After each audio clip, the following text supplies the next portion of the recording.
est s'opérer. L'onction de Dieu est touchée, biscozobela. Et touché yo pe guérison. Écoute, onction là ta yango pe ekomikis. Na maman et papa babimelaka. Bon, 4 personnes babimaka physiquement dans d'autres côtés. C'est ça. Afin yana pour ne pas na kimia. Et que trop loin. Un certain vendredi, papa zongi na musala zongi retard. Veste nae na garde-robe, mais veste nae maman déjà ça bon ça qui oyo akolata. Na chaussures, na chemise, cravate, ma comme tout. Na montre à papa ya Seiko et ça là qu'en or. Tongo etani bala mukaboe.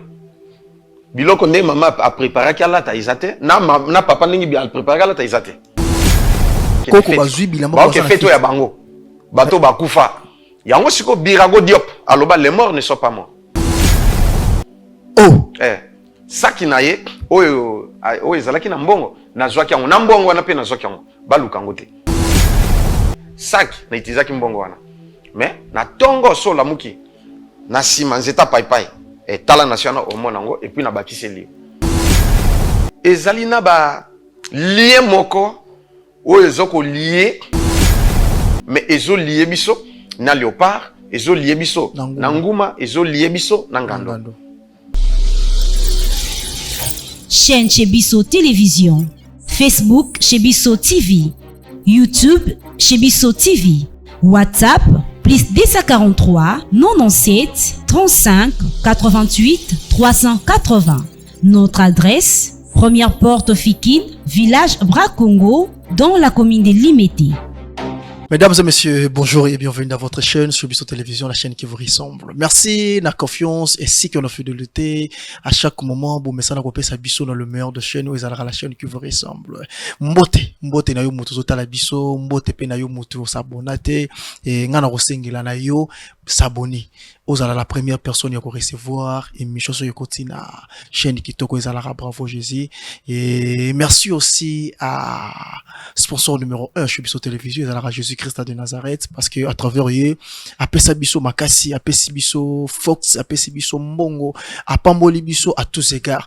Merci na sponsor numéro 1 Jésus-Christ de Nazareth. Merci aussi à Papa Chukimo Kade pour nous repesanga confiance et à Rosa Lokola présentateur pour na émission lolo o ebengami na kombo ya Police des Stars. Pourquoi Police des Stars? Police des Stars et ces émissions oyo et edifiaka biso et sungaka biso to eba moi boye bilisusu na kati ya moi connaissance otoza nango à travers des hommes de Dieu oto yambara na oisika poto bandenge nini ya ko améliorer mosala.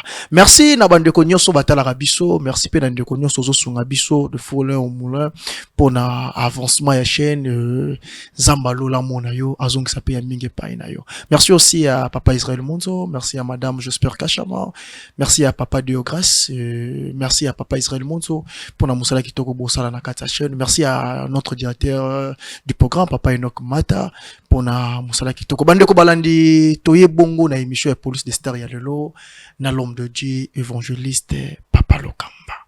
Pourquoi kaka papa il est souvent azarana Papa Lokamba na lobaki l'autre fois na émission utoleka naza exemplaire naza motoyo aza ko inspirer pe à vivre même grâce aux nzamba salaka à travers Papa Lokamba yango ngape na lingara ezala pe na part na ngai yango monaka souvent na bengara baoba na lingara kozala na parce que na yebi que les prophètes c'est là lobby il y a plusieurs personnes au nom de banguma meli balte na yebi que Papa Lokamba afuka meli na no balte tozo lobela bongo témoignage ya l'homme de Dieu ndenge nini nzamba sala ki pona ye akoma lelo mosai na nzambe bato misusu baloba ki aza musulman aye ko kimande et pas peuple de Dieu mais na témoignage to bandaki to sukaki bisika bazui muku wa mukomboso bazui na likasa bazo sokola ye pour que akoma nani na vie pour que azala nani akomeka ko expliquer biso soki pe ki azala musulman to koyiba soki pe zakaka selon vue des prières ne sali ke to mona ibongo to kolobela pe bongo na bandeko ba témoigner ba moni loboko ya nzambe parce que nzamba azala ki rendez-vous na émission to te koleka na papa bandeko ba mona ki lobiko ya nzambe batindi pe ba témoignage et kosunga na ngai na yo pote ba kozala édifier l'homme de Dieu na sepel ko yamba bino na le meilleur de chaîne où ils allaient chez Bisso Télévision la chaîne qui vous ressemble. Oyambinga natiki matonde pa na Zambi. Gloire à Dieu, sur votre permission, Yamboto Banda émission, te rendre grâce et Panzambe. Merci beaucoup. Tosambeli. Amen. Papa, merci. Ndenga permettre toyeba ko tourner émission oyo pour na sali ba am, pour na solution bana na yo et puis pour na bana no bisognon sto vivre jardin d'Éden et puis tous à la sauver. Voilà ce qui nous importe. Au visiter biso dit débat la fin au nom de Jésus-Christ. Amen. Amen. Ba commentaire ezongi lisusu. Ah ouais. Balobi ke pour mutu muso atali biso mbala liboso. Pour na ye, abi ki oza musulman. Moi j'ai une maman bengi ngai, abi ke papa Eli. Mais on la mbaza musulman, a bongoli motema komi chrétien. Na lobité aza musulman te. Mais na rolinga pe yo répondre na bato bato tala biso na moment o. Ah, merci beaucoup. Na koki ko répondre boye. Na za musulman te, na tikala pe ko za musulman te. Na ko zala ka pe lisu musulman te. Parce que tant isengeli na zala na islam to pinini. Ezali bata on naibaka na Yesu te, mais du moins Nzambe a permettre te apesa nga occasion na te ya ko zala musulman. Et juste eza ba position de prière. OK. Voilà. Ndenge Abraham avando sambela, ndenge Moïse avando sambela, ndenge ba ancien prophète avando sambela, ndenge Jésus moko pa banda ko sambela, ngapi na zo sala bongo. Ndenge Jésus abanda ko sambela ndi papa lokamo zo sambela. Yango sali ke na ko ya lisusu pona ya ko lakisa bato comment prier. Juste ça. Et na comment prier, nde tozokuta sikoyo ba position de prière. À genoux ezali, debout ezali, kovanda ovandi ezali, kolala tolo na se ezali et puis na ba direction de prière et zana ba orientation de direction de prière ezali. Okay. Na ba les heures de prière. Il y a les heures creuses et les heures de pointe à prière. Et ba tu faut ba ibango et tant tokolo ba yango pe to tangi na makomi ndebo ko mona makabo na zolo. Genou nanga na oka isupacité et comme na mwindu ti ata na fuka mina kwa mabanga to na béton to ni na capacité. L'homme de Dieu. Au mona Nzambi. Ndenge Moïse pa mona Nzambi. Ouais, asala ngolo. Pona nga ezalo lendo te, mais pona nga ezali ngolo. Ngolo wana mona Nzambi. Ouais, asala ngolo. Ngolo ngo peto ye. Yambo yoko mo mosali na Nzambi. To komba ki mo mukena bino lobike. Bazwa ki muko mukomboso. Ouais, na bazwa na kasa. O basokola ki. Oui, oui. De to suka ki na place. Quels sont l'impact ya biloko wana na vie ya mutu. D'une manière ou d'une autre. Pour exemple la mutu mususu basokola ka na poso mbembe. Oui. Est-ce que na mama musupa benginga azakutu na Australie. Ye basukola ka na poso ya koba. Basangisa ngona bakasa moko. Et plusieurs autres personnes na mukwa mukombo so babengi penga ba mususu pe banzoloko ba mususu bakate banzoloko banina que so ka betio ku OK osa électronisé par terre pour comment résister exactement. Voilà ba biloko na ezan ba conséquences na yango plus tard. To ya siko na ba conséquences ya ba impact wana na banzoto mutu. Kokata mutu bakamu banzoloko kosokola mutu na poso koba. Est-ce que ça ne fait la partie spirituelle tant que bino l'homme de Dieu? Ah oui, et derrière poso koba qu'est-ce qui agit? Oui, derrière mukwa mukombo so ba niki ona na nzoto mais après fortionner et il y a tout un esprit na biloko wana nsoto. Ba katio nina ba katio banzoloko so beti mutu di kofi au kwa azab courant électrique et paralysé on zone paralysé mbala moka kwe kao siko derrière cérémonie ana il y a un esprit. Alors Nzambe alingi yango te yango siko nde tozotanga d'abord ba quelques versets après na kota na témoignage na ngai Isaïe chapitre 8 verset 20.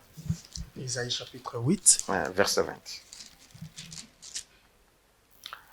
Natanga ça pas de problème l'homme de Dieu. OK, na bani na verset 20 à 22. Et le Bible à la loi et au témoignage, si l'on ne parle pas ainsi, il n'y aura point d'aurore pour le peuple. Il sera errant dans le pays, accablé et affamé. Et quand il aura faim, il s'irritera, maudira son roi et son Dieu, et tournera les yeux en haut, puis il regardera sur la terre, et voici, il n'y aura que détresse, obscurité, de sombres angoisses, il sera repoussé dans d'épaisses ténèbres. Oui, ok. Ok. Ndenge nzamba lobia que à la loi et au témoignage. Si l'on ne parle pas ainsi, le peuple sera toujours dans le chaos et dans le noir.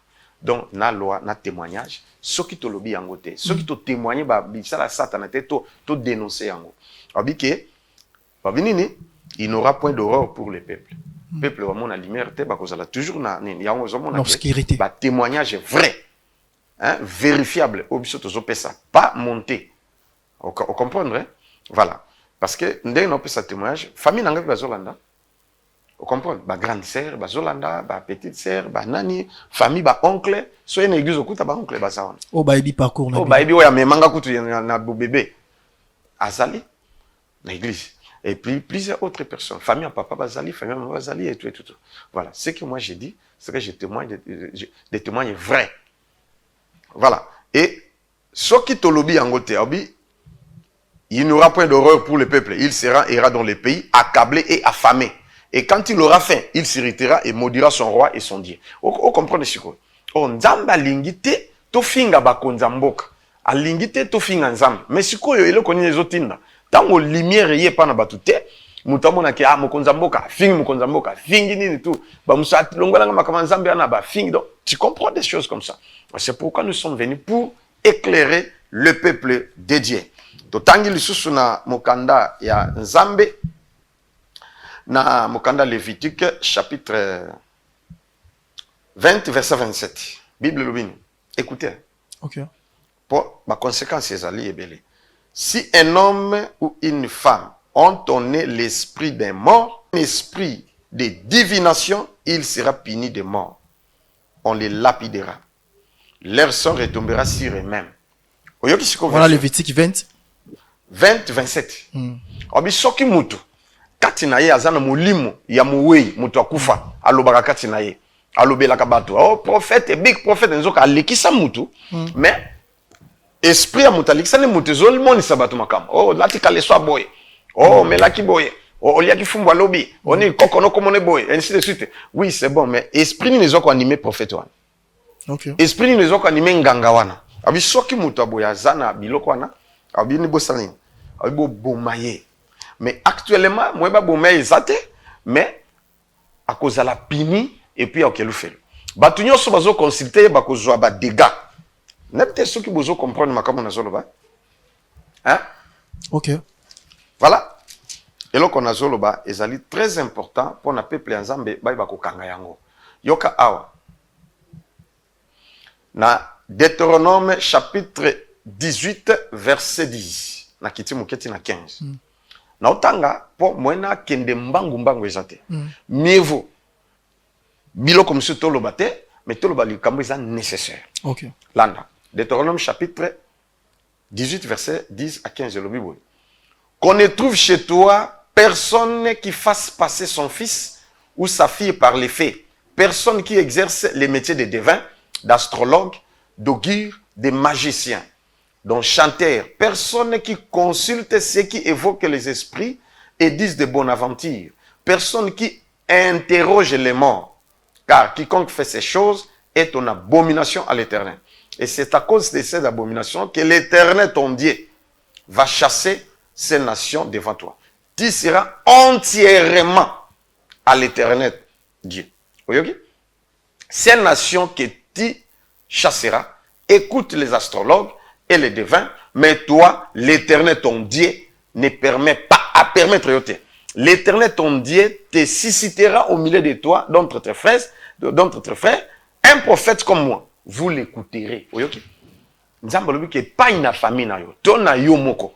Bakuta te mutu. Oyazana mulimo ya mbindo. Azo bikola. Moto te oyaziteli ba magie. Azo sala ba incantation et ainsi de suite. Awi moto bongo aza on a abomination à l'Éternel.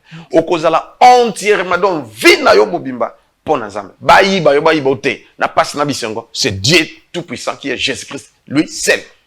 Penzamba ki koloba ite l'Éternel ton Dieu suscitera akoyeba ko telemisa toujours un prophète na kati na bino. Ah oui, boyo kan des prophètes. Nous sommes des prophètes que Dieu a suscité pour parler la vérité aux enfants du Seigneur, pour les ramener dans les droits chemins et on leur montrera la vie éternelle. Et puis, les biens de ce monde, oui, on aura.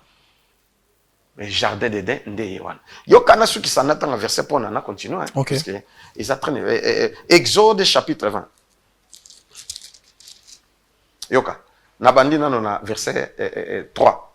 Exode chapitre 20 verset 3 na kiti na 7. Bon, natanga 3 versets au parleur puisque ba verset loko les oya boy tika natanga afin que gloire à Dieu. Gloire à Dieu. Na kota na message. Et le bibo, tu n'auras pas d'autre Dieu devant ma face. Tu ne te feras point d'image taillée, ni de représentation quelconque des choses qui sont en haut, dans les cieux, qui sont en bas sur la terre, et qui sont dans les eaux plus bas que la terre. Tu ne te prosterneras point devant elles. Et tu ne les serviras point. Car moi, l'Éternel ton Dieu, je suis un Dieu jaloux, qui punit l'iniquité des pères sur les enfants jusqu'à 3e et 4e génération. De ceux qui me haïssent et qui fait miséricorde jusqu'à 1000 générations de ceux qui m'aiment. Oyoki, na kangi dans la Bible nanga. Comme ça, na kota na mama na makambo sikoyo. Wana nzamba lobi amo mutafunga angumba mela moto mususu te. Ezalina bato actuellement ndenge tozoloba. OK, bazui photo ya prophète batie ba fuka mela. C'est condamnable. Bazui oui. Bazui ekeko ya Maria, tope ekeko ya Moïse, tope ekeko ya Saint-El batie ba fuka mela. Ils sont présents jusqu'à présent. Nzamba lingi yango tobi c'est une abomination devant le Seigneur. OK. Et puis il y a copinir iniquité jusqu'à 4e génération. N'importe quelle génération, ils ont combien d'années pour une génération? Ce qu'on punit 4 générations jusqu'à ce que ekokende bongo. Au monde que c'est sérieux. Nous, Dieu nous a fait grâce. Nous sommes comme des tisons arrachés au feu. OK. OK. Papa oya botinga ndeng na loba qui est chef de groupement. A dirigé 80 chefs coutumiers. Parce que à quel côté Bangombe, bâti épée sous chef de groupement. A commis double brassard. Balé, ba pesi épée lino et enkoy. Na câble, kombo mfumo mi bokos.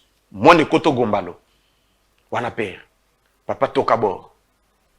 Wana père. Papa Sankara. Wana papa. Mais oui, ba kombo bando kobenga e. Mais si koyo un homme mystérieux. Comment? Je continue. Quand j'étais encore enfant, auprès de mon père, on a quitté famille pendant qu'il n'est pas sango. Qu'est-ce qui s'est passé? Donc, Tovandi, grand frère Soki Abimi, papa ya papa, maman ya maman, petit frère mon Ntsukaba papa, oba kufa déjà bandakala. Na maman et papa babimelaka. Bon, 4 personnes babimaka physiquement dans d'autres côtés. Babimela nani yo to bandikono. Biso nyonso. Mais surtout grand frère nanga komone Moïse Bosio. Père son âme et biskazali. Akufa. Oui. Bon. Que abimi yena master nae léopard na zikoto. Tango babimi nde bango babimeli bango physiquement exacte que oh moto kokana papa ah moto bah c'est présenté à bonjour, ça va, ah, bokeh wa pe toke papa tino o toyebi. To accompagner bino comme ça pour toper son message. Oui, abi salutation na papa boye. Camarade à papa propre. Akoya na eloko boye, na eloko boye. Et puis akozambisi amai, akopesa maman na bino. Maman na bino ali ambitionnate bino bolia na bino. Mais yali angote ainsi de babiloko. Alors beaucoup na to sala retour. Bah qui pour ba meka ba sala mun tout ici. Tant que grand frère Zongi côté papa tinda qui to fani ka katanga côté ba esprit zuye mbala moko abandolo ba makam. Oyo ba ibisa ki na bakoko nde yesu ka transmettre. Et puis makamongo pe esalemi kaka exactement ndenge oyo grand frère akutana kina ba ancêtre. Nete soki omona yeloka bo. Je pense na lobaki makamususu pour nazala ko répéter yango te mena oloba makambo mususu oyo nini ke mususu ngamoko en personne na obima pona ke ko pisse na kuti sikoyo mutu devant liboso ya porte avandi siko na la musa ki grand frère pour aketika na pisse ya boy siko na bima wena fungula porte be mutu afandi na kiti wendenge ba garde ba fanda kana na port surveiller banque voilà c'est ça afandi wana pour na mutu na kimie siko tango na gangi papa la muki na mama na grand frère bon ba grande sœur ba la muka kite po bazali na chambre côté na bango ni na zo trembler mutu abi o bangani wana bakoko bakengela biso yaka toye pe tokutia wana abouja te afani na ye abi obanga allez kendo suba père azunina kubanga kisute. Et c'est comme ça que j'ai eu l'esprit que ata na butu ndenge na obima na obanga na ngate parce que bakoko bakengela biso. Mais on comprend le babilo comme et que trop loin un certain vendredi papa zongi na musala zongi retard mais samedi papa bazana fête invita ki bango papa veste nae na garde-robe mais veste nae maman déjà ça bomisaki oyo akolata na chaussure na chemise cravate makam tout na montre papa ya Seiko ezalaka en or ya Seiko abongisi tout makam tout maman pe abongisaki ya yetu pour que lobby na skende fête balali na butu wana vendredi na butu tongo etani bala mukaboe biloko nde mama a préparé alata izate na papa ndingi bi a préparé alata izate bakoko bazuang siko toyebaki peteke bakoko bazuang siko père bani komito oh mais eza wapi tutu mado po koma mama oya botika comme ne mado okay mama mado mais ndenge ni biloni o te bon ça va mais lukano benga na bosio ba grand frère Moïse ba bengai parce que il y a zalaki un peu brigand et tout bosio wapi ninge papa bino kozaka olala bonga na koti kuna te non na koti na chambre la bino te bon ti oh mais nani azui ni tout va se déranger tous les sili vieux personne ni abimi alati bilamba mususu na mama bakoko bayi baby si grand frère te pour ani bazomi tungisa biso tozwaki po tozana fête tozwaki po tozana fête tozwaki bakoko bazui bilamba bazana fête ya bango bato bakufa yango siko Birago Diop aloba les morts ne sont pas morts. Oh là là. Ah voilà. Yango zolo mona ke makamu na zolo bato ba viva yango o ba viva kango bazali. O comprendre? Ba bisi ke biso tozu yango toke tolata yango toke ko tolati yango pona tokende fête. Yebisa pe mama saki na yo ezalaki na mbongo ngape na zwaki yango do wana mama ya mama. Oh. Saki na ye oyo ezalaki na mbongo na zwaki yango na mbongo wana pe na zwaki yango baluka yango te. Donc, petit frère, oya nani petit frère. Ya papa, mutaji, ensemble, nous sommes en montre pour alana chaussure, ake alati. Pe mama ya mama, mutaji biloka mama pour na alata ngo baké. Et puis baké. So baké na feti petit frère ya papa, na mama ya mama. Na mama ya mama. Donc ikiri na bango na ndenge baké ndeki feti oya bango na monde na bango. Siko bazu bilamba na mama kama na baké na baké balati. Mais bazu bilamba ya monde physique. Physique na monde physique, bilamba ça. Baki allez siko papa pe tanga zonginde grand frère bisiono ba koko ba ibo mitungisa te bango ba tozaki belamba na et tout na mama pe et tout ah ça va OK ça va c'est pas un problème ba ibo zongisa ngo dimanche na butu OK ça va ti dimanche na butu papa moni yaye veste zonka place ezalaki na montra Seiko il a lika wana na ba chaussures propres mama pe amoni yaye tout sauf sac.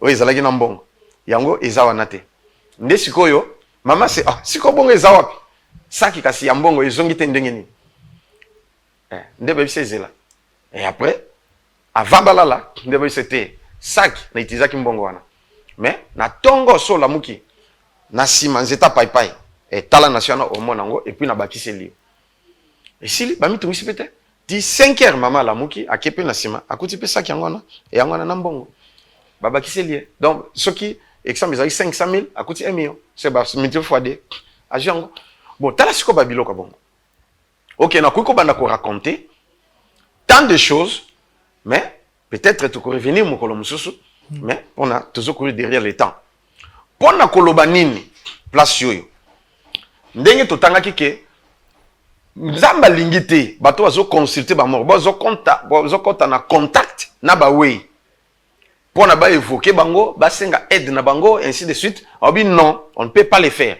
tous ala entièrement consacré à Dieu pour na nini on dit soki bato bo sala bongo bango bakozala puni sévèrement tina ba 4e génération ce que punition en a tina 4e génération quelle souffrance au beaucoup vivre on comprend donc tourne sous tobimina grand frère Grand frère déjà zalé moko hein. Mukolo on trengane bana bazana katibe. Mais si que j'étais aimé na famille. Bon grand frère azai pe chauffeur. Alinga mundele sikoyo alingi ye batambo na mundele na jeep ya mundele. Sikoyo na société si Forzal à l'époque ba on sala même butu. Et voilà. Alors le cas grand frère zala qui pe mécanicien, chauffeur et mécanicien, il fallait qu'il dépanner ba mituka moko na zamba. OK. Fourchette, hein? Oui, mais maka ba grim, bon et alikola grimier dans remorque. Bon, et Joaquin Pan, na so mutu comme ça, il faut dépanner en aussi quoi. Tolongwe 21h. Donc grand frère nandako, allez bang bang, c'est toi qui est tout. Ah, Freddy. Bon, parce qu'on m'appelait Freddy. Le nom de Josué. Freddy, yaka to kende aller. Na mati pe na liboso, na camarade ne Léopard. Amati na deux mécaniciens, ba mati pe na sima. Allez. Ok. Pas tout commis. À dépanner Jeep et tout, et Joachim m'attend, si je pense, 23h40, donc 0h. Mboul la paix à ma casse à jeter. Ce qu'on allait, Tolongwe Kuna. Tozo ya vitesse, moi, ça canate. N'a pas que Tozo ya tellement grand frère, tellement moto, à Fimaka, à Melaka, donc c'est-à-dire, il n'y a pas naïe, quit, il y a un jeter. Il n'y a pas ça qui est ngambé, azoka papa n'est ngambé, papa n'est pembe, il est mouindou po, maman aza mouindou. Donc, vitesse moko impossible. Ce que tout le monde nyama. Hein? Parce que kuna ils allaient l'équateur, ils zamba. Boya bang ngula zamba topé tabazambi bimi, antilope toni ale soipe bo toutier, bo telem bozuye, bo keliai. Et voilà, c'était ça. Tant on nyamizo bima grand frère toutier après aket au telemite au zongisima. Azuye atira mutuka. Allez à démarrer. Ndeka tozo funga ma vitesse. Aïe aïe aïe. En pleine vitesse. Barre de direction Katan. Donc ne sais pas si voler balcon. Anya ta frère vide. Donc tout en était pas tout ça là. Tonneau 4 pinons l'air. Au moins Katan tout à ban. Mais ce qui nzamba zana yo azana yo. Na ganga. Seigneur sauve-nous. Tant on a gagné Seigneur sauve-nous. J'ai vu exactement yanine nga na moni boy. On live. Hein? Mutalati pembe. Azuinga boy abimisinga a telemisi. Donc, ngande na telemi na omona ndenge bango ba utala tono. Na grand frère na kati na ba mina ye. Basali tono, bu mutu keke. Ngande mutu na ye pona bando benda sikoyo. Grand frère.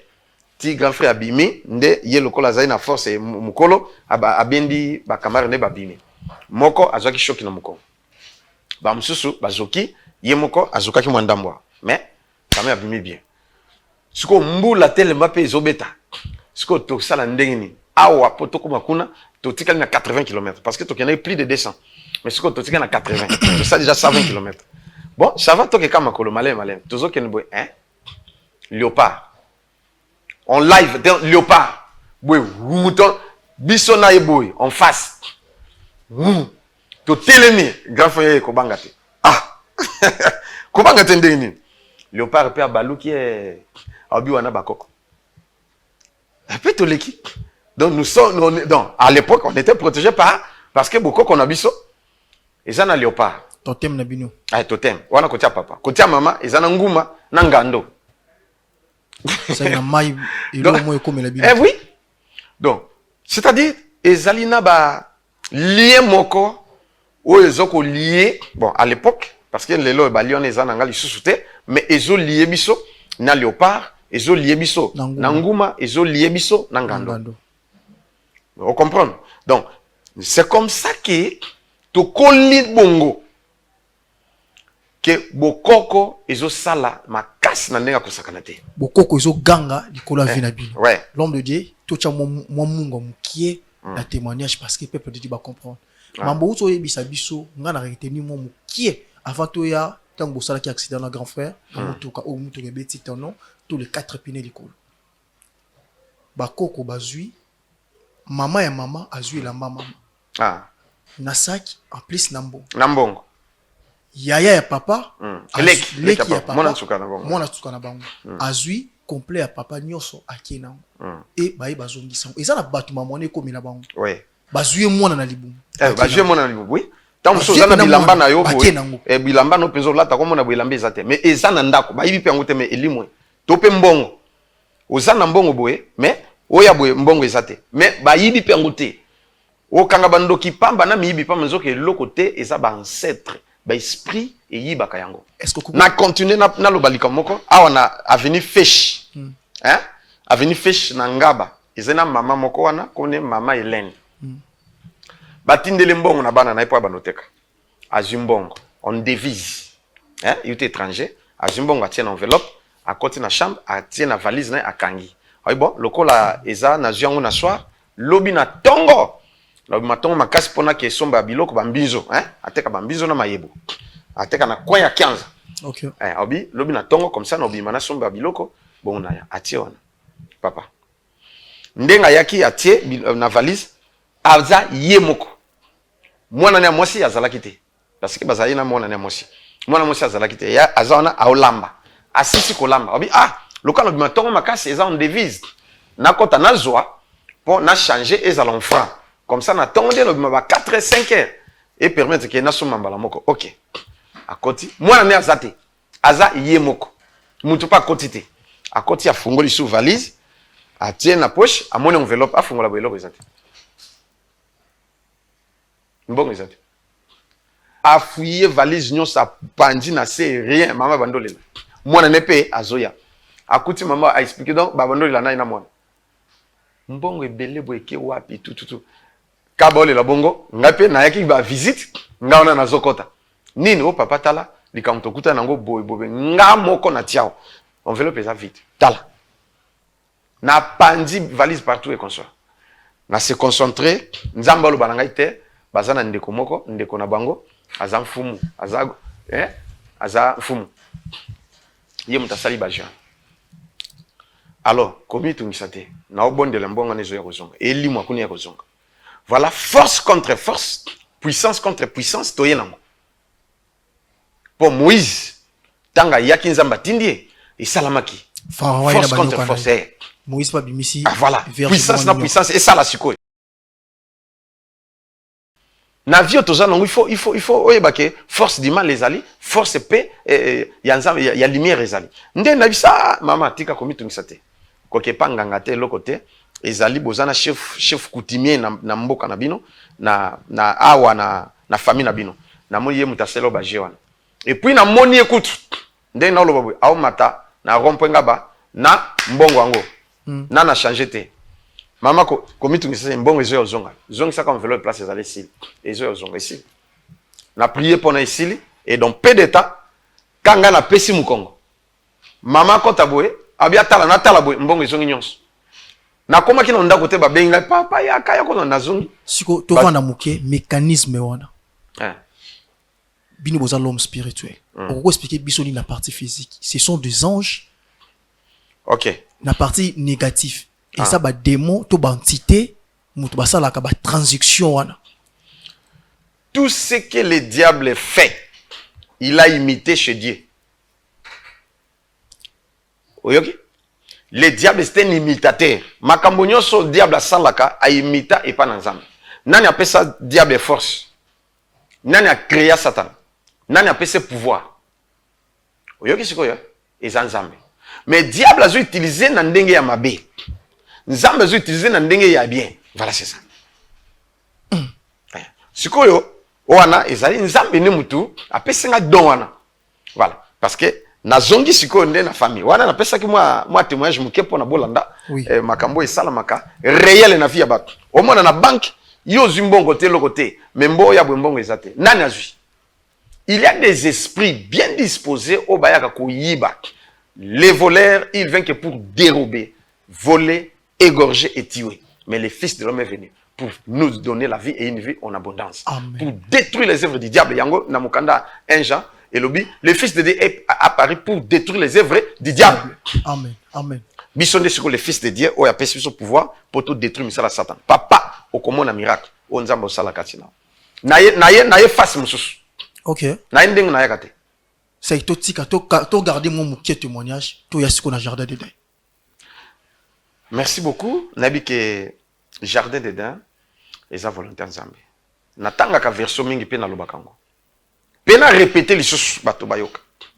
Parce que autrefois natanga ki na mokanda ya Ézéchiel chapitre 36 verset 33 à 36. Mais oyo natangata mokandat moko il y a 1 Timothée chapitre 2. Gloire à Dieu, l'homme de Dieu. Ah, bana na nzambe, vous soutenez Moussala nzambe. Vous ndeng na yebo na ofuta mbongo, n'est-ce pas? Oui. Vous foutez langa be mission. Comme ça, toi il va quoi avancer na ba témoignage. C'est une bonne idée. Hein, OK. Et puis bateau na lobaki que va soutenir ministère nanga. On a commis déjà na quelques personnes on a commis un agenda parce que d'autres faisaient l'idée. Moussa Bakisami, comme ça, na commis comme on a bango. Nazana ma bondeli. Na bondela pour nabino, je vous dis. Et vous verrez la main du Seigneur. Pourvu que Bobo respecte. Gloire à Dieu. Natang 1 Timothée chapitre 2 verset 1 à 4 et lobby. Je vous exhorte, j'exhorte donc avant toute chose à faire des prières, des supplications, des requêtes, des actions de grâce pour tous les hommes, pour les rois et pour tous ceux qui sont élevés en dignité, afin que nous menions une vie paisible et tranquille en toute piété et honnêteté. Amen. Cela est bon et agréable devant notre Seigneur Sauveur, notre Dieu, notre Sauveur, qui veut que tous les hommes soient sauvés et parviennent à la connaissance de la vérité. Nzamba lingi to prier pour na roi, pour na bato basa élevé, ba président de la République, ba to prier pour na bango, et puis to prier pour na biso moko pe, prions les uns pour les autres. Et puis à l'obinini, avec des actions de grâce. Mais ce que bino bolingi ba action de grâce te. C'est to lobio a muyibi. Mais ngana muyibi te no sambela pour na bato fele. Mais so sali action de grâce. Ils ont mabete. Avec des actions de grâce, nzambabi afin que vous meniez une vie paisible et tranquille en toute honnêteté et piété. Alors, vous comprenez? C'est que nous avons une vie bien, et puis paisible. Qui veut que tous les hommes soient sauvés et parviennent à la connaissance de la vérité. C'est ça la vérité que je prêche. Je n'ai pas menti. Diable existe. Bato ba mona makambo ya mabe mingi na ba foyer na bango mais bazobe tango kara. Ndoka famille, oui, ils sont là. Amesani na mabi. Mais c'est là non. Comment trouvons logique? Ça ni ko consulter ba marabout et surtout des faux prophètes. Faux prophètes a juli kasa atie na serva ya lolem. Au sala ba ventir na ye. Et puis pesa $2000 au mon miracle, pesa $2000. Oyoka motema moto o pesa o pesi boy, o moni pe l'autre côté. Pesa mi 500 o komona ngai na fin ngana. OK, ami comme si yende fin. O pesi mi 500 bando benga ozwa. Le col consulté faux prophète, tiens un problème. Et pas dans un match, page rouge. Ok. Bon Dieu la totale race. Vous comprenez? Alors, Nzamba Tindi, le moindre de tous les prophètes, frère Josué. Appelez-moi moi frère Josué. Nzamba Tindi ngai, alors quand tu as kati nabino, bato babinga bazali.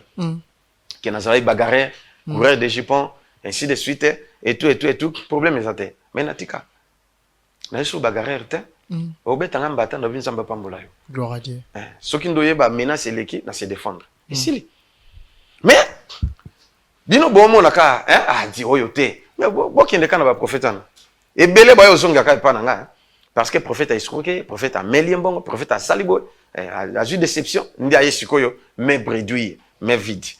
On va toujours vous recevoir. Je suis là pour vous. L'homme de Dieu, merci beaucoup parce que c'était prévu, total témoignage, tenu compte s'il y a temps, tenu compte s'il y a respect à heure. Et nous avons reçu un témoignage à l'homme de Dieu parce que nous avons l'homme de Dieu, nous avons vivre dans la famille, pouvoir est qui est pas bakoko. Mais le lot, pouvoir est comme panzambi. Ça mène mon ta protéger. Koko mon aïe libo sa porte, à rebattre la binote. Tant on le voit papa kufa, grand frère kufa. Et là, on a le point il va battre la bangote. Qui va kufa. Ça veut dire que Nzambe ne muta battre la. Na webisa yo muto témoignage oyo. Eza lié na makambo yo zo vivre. Mon frère, ma sœur, mama to yaya. Tonde konanga mwasi to leki. Benga ko hésiter. Kolobate ke nazo benga, je vais donner encore de l'argent té. Peut-être monsieur va koyebisa yo somaraka carburant un groupe. Pour l'église basta la culte et monsieur carburant groupe pas la biso ko zola plus ou moins ce qui était belé va casser monsieur mon $100 ou bien $500. Peut-être monsieur koyebisa yo ko pesa no le morote tindara papier mon choix peut permettre l'homme de Dieu dans hôtel l'église à penser motoki. Et ça déjà une forme de bénédiction. Ba combattre hôtel contre hôtel. Maman zo mona na vie na yo ezalaki maman ils a préparé avant yo botama. Eza mukolo no ya bané belé. So yo ngolongo olongolora si facilement bon. soutenir émission et vous avez vraiment une bonne idée. L'homme de Dieu, numéro de téléphone, ici qui est place église des amis, na ba programme fixe, il y a ba culte matinal, au tozanango, na moment où. Merci beaucoup. Toujours parler sur les jardins d'Éden. Ok. Toujours continuer. Jeune Nabisa il y a 21 jours.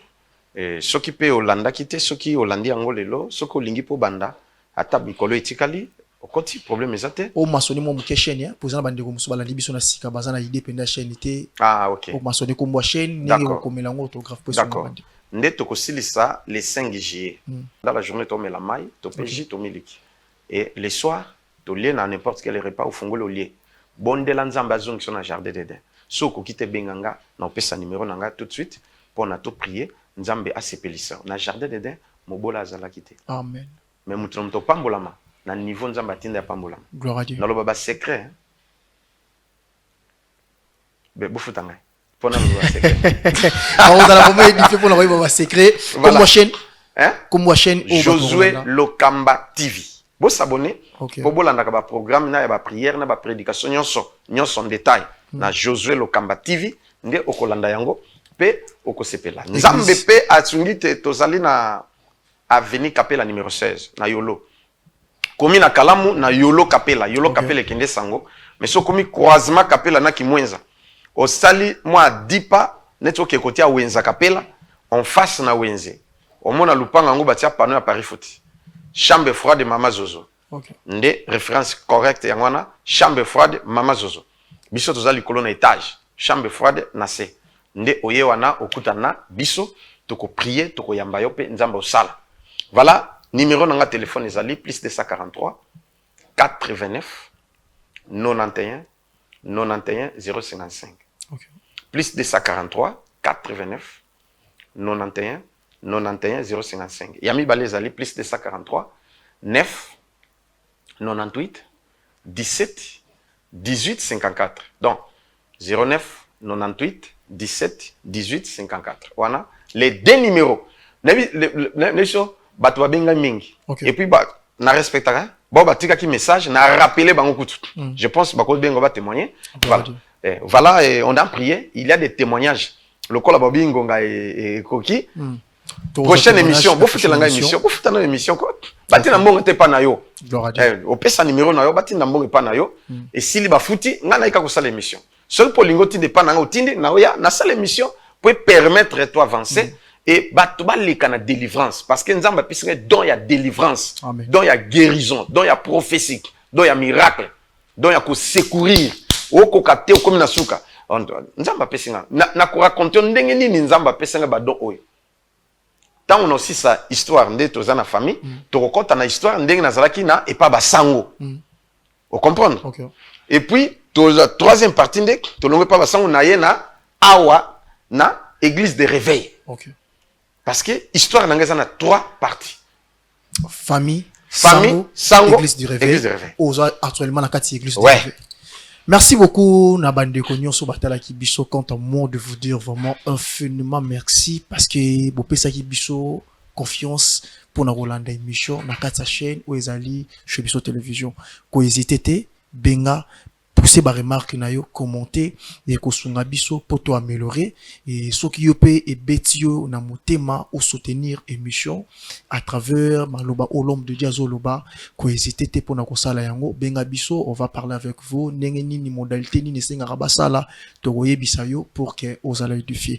Nga na zongisi, merci beaucoup, na bandeko tozaki na bango awelongo, ndeko landeko j'espère kachamant, ndeko Josué, ndeko Israël Monzo, ndeko Deo Gracias, merci parce que bosali musala kitoko, na kati ya le meilleur de chaîne, l'homme de Dieu, pour que aussi sa émission en beauté, prière Yasuka Oyo, et Big Sarabat, Nakati comment, avec plaisir, sur Toko Salam. Merci beaucoup. Ndeko, Soko Lingi, au sein de Simba Maboko Nangai, ka place aux Ali. Soko Zobela, Loboko Moko Sim place Zobela, Loboko Moko, au Simbi Loboko Nangai.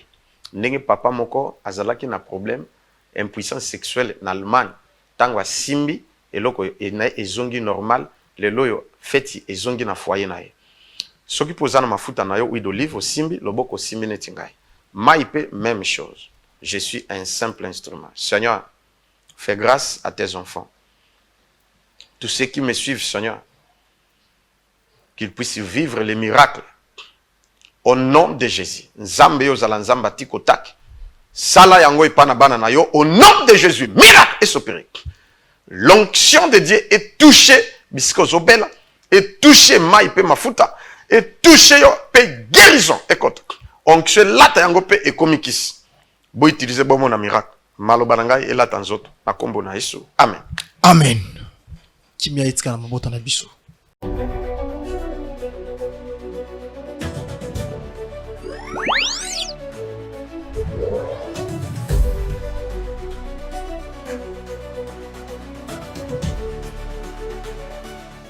Chez Bisso Télévision, la chaîne qui vous ressemble.